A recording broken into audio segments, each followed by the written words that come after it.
Hoy!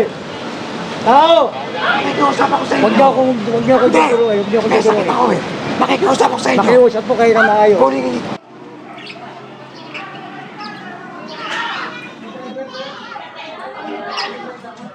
May 1 meter pa po kami binabayaran sa kalsada. Ano ito? Apo. Kung magpapaano po ng 50, meron pa pa. Pero kung ano, wala na lang bibili po nila. Hindi po, sasakay na po natin ng truck yan. Ay, bakit mo sa kahit wag? Hindi po nakakatulong po yan. Nakaka-perwisyo po. Mama, dito ko. O, dito na lang. May daanan ako dun sa kanila. Nabulaga ang ilang mga taga-barangay Pinagbuhatan at Barangay Bagong Ilog nang dumating ang clearing operations team na pinangunahan ng MMDA o Metropolitan Manila Development Authority, Action Line, TPMO o Traffic Parking Management Office kamakailan. Nagmadali ang ilan sa kanila na ligpitin ang kanilang mga gamit na nasa sidewalk habang ang iba ay nagreklamo pa.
Sana hindi nyo naman kinuha, 5-6 lang ang puhunan yan.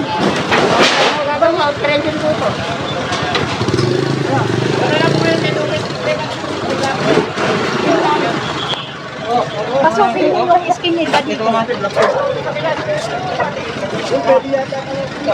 Sir! Pasok po yan to. Ano muna yan to? Gawin mo na lang kayo. Okay, okay. Diba ito? Laman.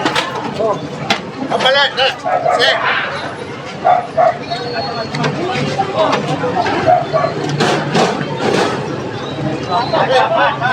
Asan dress ko dyan?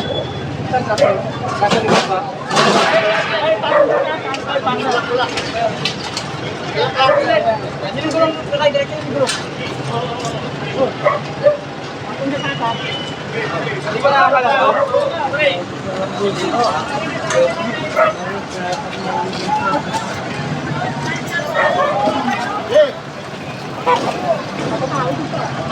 Dapat tanggalin yung ano.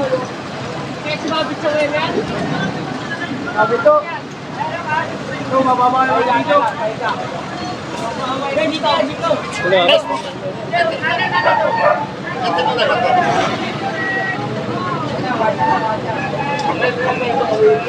dito.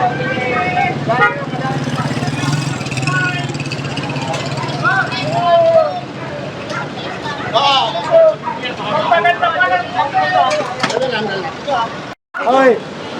Tao! Nakikiusap ako sa inyo. Huwag niyo akong tuturuan. Huwag niyo akong May sakit tuturuan. ako eh. Nakikiusap ako sa inyo. Nakiusap po kayo na maayos. Kukunin ko yan. Kukunin ko po yan. Yung halaman. Kukunin po rin namin alaman na Huwag yan. mo na kukunan, hoy. Kukunin niyo alaman. Kukunin niyo alaman na yan. Araw-araw pinagdala. Parehas yan. Manuel, ano ba? Ito po. Manuel C. Opo. Assistant, kukunan ko kayo. Bakit po? Ano po ang kukunan nyo? Hindi kayo nagsabi sa amin eh. Bigla niyo kinuha. Kuya, ibig nyo sabihin, pag may reklamo rito sa barangay, kailangan dumapa ako sa inyo. Ako, may reklamo ko sa aso. Hindi kinukuha. Iba po reklamo sa aso, Kaya kuya. nga, kaya nga. Ang pagtahi ng aso, hindi na po namin ano yan. Hindi. Sa veterinary nyo na po ano yan. Hindi. Tagal na namin Sa barangay, ano nyo po sa barangay. Tagal na namin report. Sinabi sa CPO. Hanggang ngayon, wala ginagawa. CPO. Then, ayaw nila. Sabi ko, pero niniwala ka ba kasi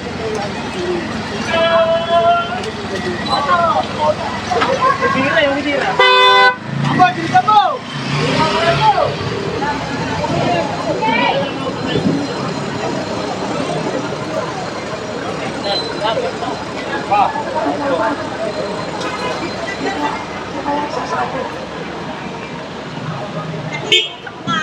Kaya nga eh. Nakiusap din ako. Meron naging extension ng kanilang bahay ang kalsada. Ang dahilan, may binabayaran umano sila para magamit ang bahagi nito. Normal na eksena sa clearing ang debate, reklamo at hindi pagkakaunawaan, ngunit ang operasyon ay buntod ng dumaraming reklamo ng mga residente sa magulo at masikip na mga kalsada at bangketa sa lungsod. Kokobera namin ito ng gate ng sarado na gano'n. Ibig sabihin, magiging even na nagbabayad kami ng Mama, ilan na yung sobrang binabayaran dito? Ano yun po? Ano yun? Kasi syempre sir, kung ang nangyayari, kami sinagat namin yung amin. Even na may 1 meter pa siya. May 1 meter pa po kami binabayaran sa house. Ano ito? Apo. Kung magpapaano po ng 50, meron pa pa. Oh, ngayon po. Kung ang gagawin namin, papagalitan namin siya para nakalock nang hindi siya nakausap. Kasi, madam, Okay mula po lang. dito yan, ibig sabihin, donated na po ito ng HOA. Actually, kami pa po nagbabayad ng 1 meter. Hindi po. Pakitaan niyo ho ng kuha. Kasi, kanal na ho ito eh, no? Ibig sabihin, madam, Pero kami po nga nagbabayad. hindi na po. Bali ito, madam, donated na po ito ng HOA. Kasi ang nagpagawa na po ng kalsada ito, Paano po si- pag nagpakita kami ng blueprint na kami Oh. pa nagbabayad ng 1 meter? Okay. Pwede Kasi naman nga- mag-involve. Kasi nga po, ito nga po kasi ayan. Hindi, ito po, okay na po. Okay na po. Basta, cloud box po, hindi na po pwede kasi kalsada na po ito. Katulad na sa inyo yan, labas ho yung, okay, may garahe kayo, kaso lang, ang garahe ninyo, Kasi actually, Nakalabas ang ulo. Oo nga po. Kaya nilapit din po namin to kung paano nga po yung nangyayari. Since nagbabayad Ate, hindi na kasi donated na po sa HOA to. Po, naka-additional doon sa binayaran namin yung 1 meter na open space. Kasi kung bayad namin itong... Kasi kung madam, kasi kung ito sa inyo pa, siguro, dati ito sa inyo. Ito. Pero ito na po, hindi na po. Ito lang po siguro. Ng 1 meter. Ito lang po siguro. Kasi ito po So kung may drainage na eh. po namin siya, apat okay lang. Ay, Kailangan, bago ko kayo magpa-approve, magpalagay ko kayo ng plan. Oo. Kasi, magkatawa ng decision nyo lang, hindi nyo tayo dadaan sa decision. Kaya ang problema, hindi na rin niya kaya kasi sagat na eh.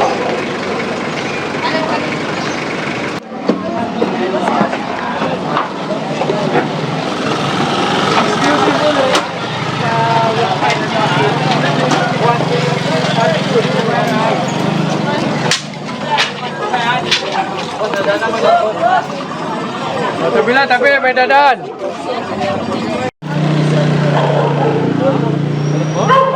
pag ginawa mo kalsada yan,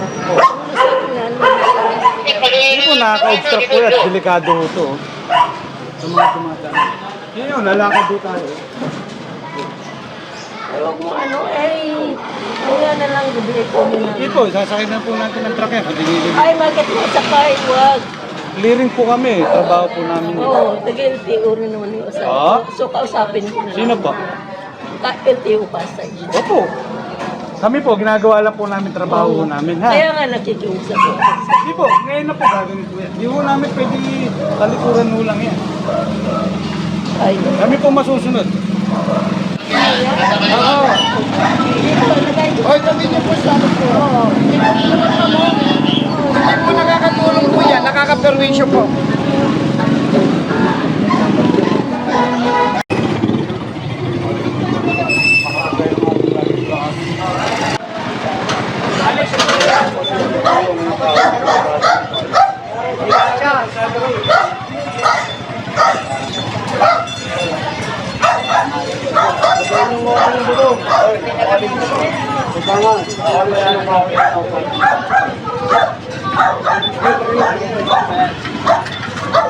Bakit nyo na yan? Ay, malis kayo dyan, baka tamaan ho kayo.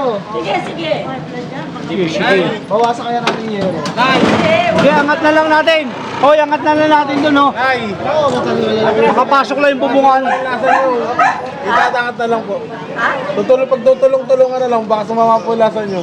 Kaya nga po eh. Alam mo, bahala. Alis na kayo dyan, ay. Kami na dyan, alis kayo dyan. Ay, huwag na. Halika na. Hindi nga kasi sa ano, iangat pa ganyan, oh. Lex, punta ka doon, Lex. Promise. Patanggalin na po ngayon yan. Eh, pagbigyan nyo. May daan ka sa kabila. Saan may dadaan? Balak na dito na lang daw. Dito na lang daw. Kasi may daan. Tapos hindi niya na... Kasi may daan naman sila sa kanila. Eh, bakit hindi pwede? Ayan, no? Maluwag na yan. Para sa inyo rin, ho, kasi pagka may emergency, ho. Ay, hindi. Doon sa kanila may daan. Ano malaman pagka may emergency, ho. Oh, may gate ako na ito. Pasok na lang ho natin sa loob. Hindi nga. Lahat po namin. Ha? Yan. Hindi ko tatamaan yan. Kasi kung di nyo pagpipilitan hindi papasok, sasakay na lang namin sa truck. Sige, tuloy lang natin na. Pasok sa loob, pasok. Alex! Kailangan matangkad doon. Dalawa kayo doon, dalawa kayo. Papasok lang daw niya, aso niya. Ay, sakay niya yan, sakay niyo. Sakay na lang yan. Ito, dadal niya yan. Leo, okay na pare. Okay na, papasok na. Yan na yung aso. Wala kayo ng aso eh. Hindi, wala. Wala ko. Inaano ba yung aso? Go!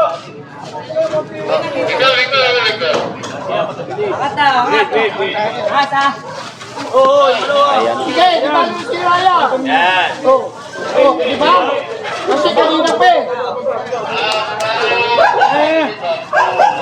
Takot sa asi, baka daw agatin eh. Turo ko sana ko lang. Sa inyo lang. Bako, wala pa ako yun.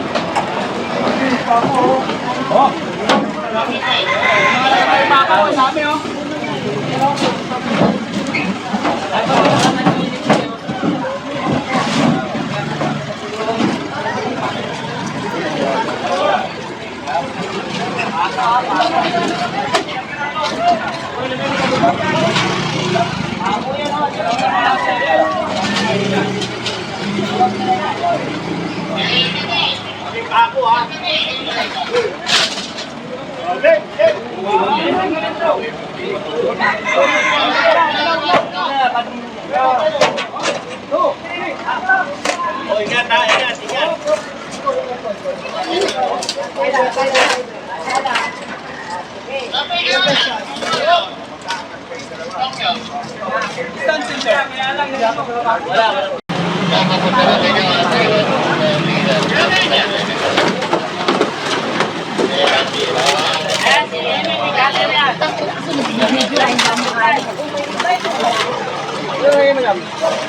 Uy, bakit ba nandiyan kayo?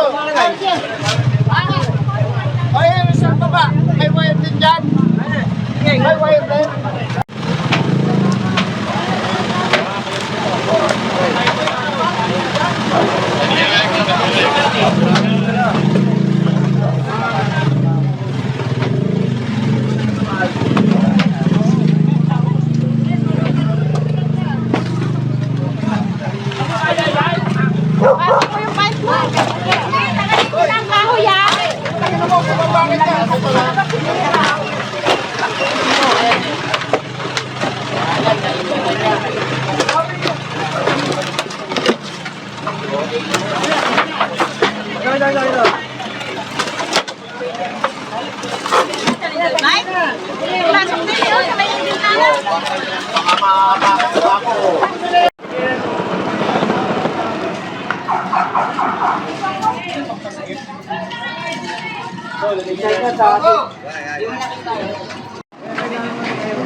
Mapagalitan tayo dyan.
wala pong driver.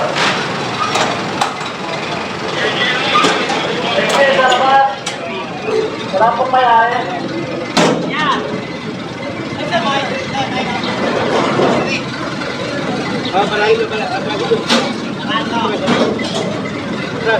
Sige, salamat.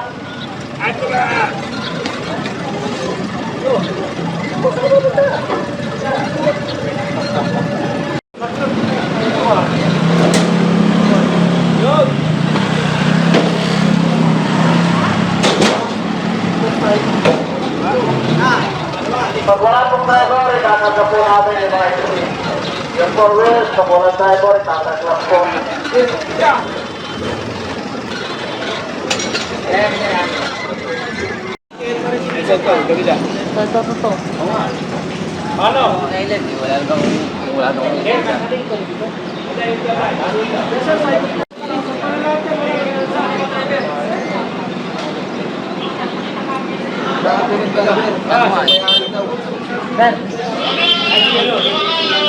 Ano pa rito?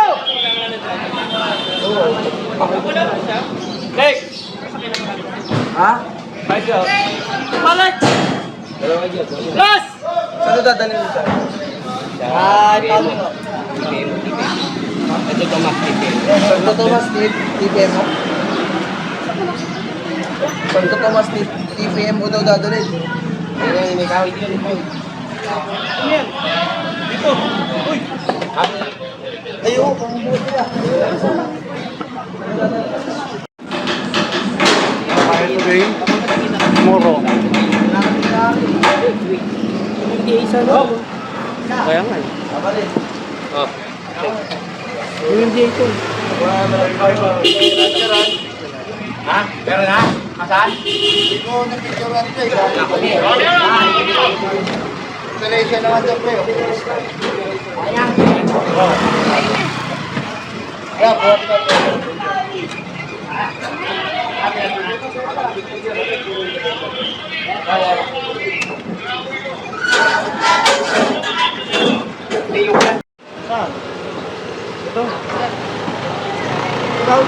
Ayun.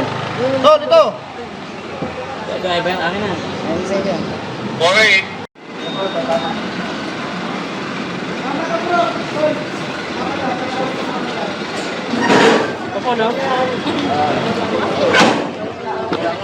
Ito pong operation na to ay request po ito ng local at pinadaan kay chairman at binaba naman po kay Director Francis Martinez. So ito pong operation na to is road clearing operation tsaka illegal parking.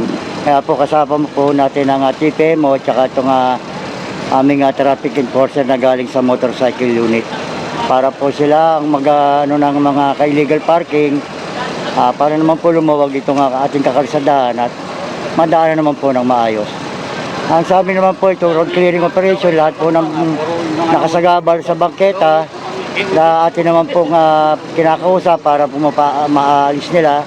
Ang hindi naman po ang mga kinukumpiska po namin at tinatanggal po namin ay mga hindi po talaga mapakiusapan na ayaw kumilos kaya tinatanggal namin. So ang bangketa po naman kasi alam naman po natin, ginawa po yan para po sa daanan ng tao, hindi po para gawing negosyo, lalagyan ng mga halaman. Yun po bangketa para po sa, kaya nga po tinawag na sidewalk, para po sa daanan po ng tao yan. Ang hindi lang po alam ng mga na sumasakop ng bangketa, na pag nagkaroon po na aksidente, at doon po mismo sa harap nila, akala po nila hindi sila magkakaroon ng pananagutan. Magkakaroon po sila ng pananagutan dahil karoon na aksidente sa harap mismo ng nila, dahil ang tao walang madaanan dahil sinakop po nila yung bangketa. So sana sa lahat po ng maging po sa kanila yan. Kaya po natin nililinis ng bangketa para po maluwag na makadaan po yung mga tao. Hindi naman po ito ginawa para po sa kanila. Ginawa po ito para po sa lahat. Yung motorcycle po, pagdating po sa dimotor at na impound, yan po ay kukunin po yan sa tumana impounding. Pero sa ngayon wala po kaming nakumpiska na mga motor o anumang sasakyan. Yung pong e-bike, talaga po yan, dahil yan pong e-bike, hindi naman po yan. Wala pong lisensya yan. wala lisensya at hindi nakarehistro po yan. Kaya lahat po na nakasagabal na e-bike o e-trike,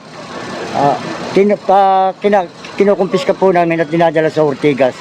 Pwede naman po nilang puntahan sa Ortigas yan, magdala lang po sila ng ID, nakatunayan sila may-ari ng ano, kukuha lang po sila ng clearance sa aming director.